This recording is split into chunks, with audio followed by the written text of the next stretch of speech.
وأن المساجد لله فلا تدعوا مع الله أحدا وأنه لما قام عبد الله يدعوه كادوا يكونون عليه لبدا قل إنما أدعو ربي ولا أشرك به أحدا قل إني لا أملك لكم ضرا ولا رشدا قل إني لن يجيرني من الله أحد ولن أجد من دونه ملتحدا إلا بلاغا من الله ورسالاته ومن يعص الله ورسوله فإن له نار جهنم خالدين فيها أبدا حتى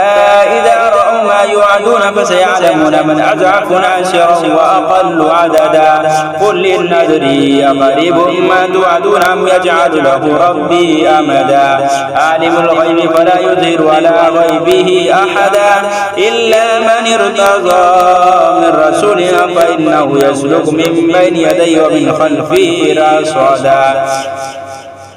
ليعلم أن قد أبلغوا رسالات ربهم وأحاط بما لديهم وأحصى كل شيء عددا صدق الله العظيم.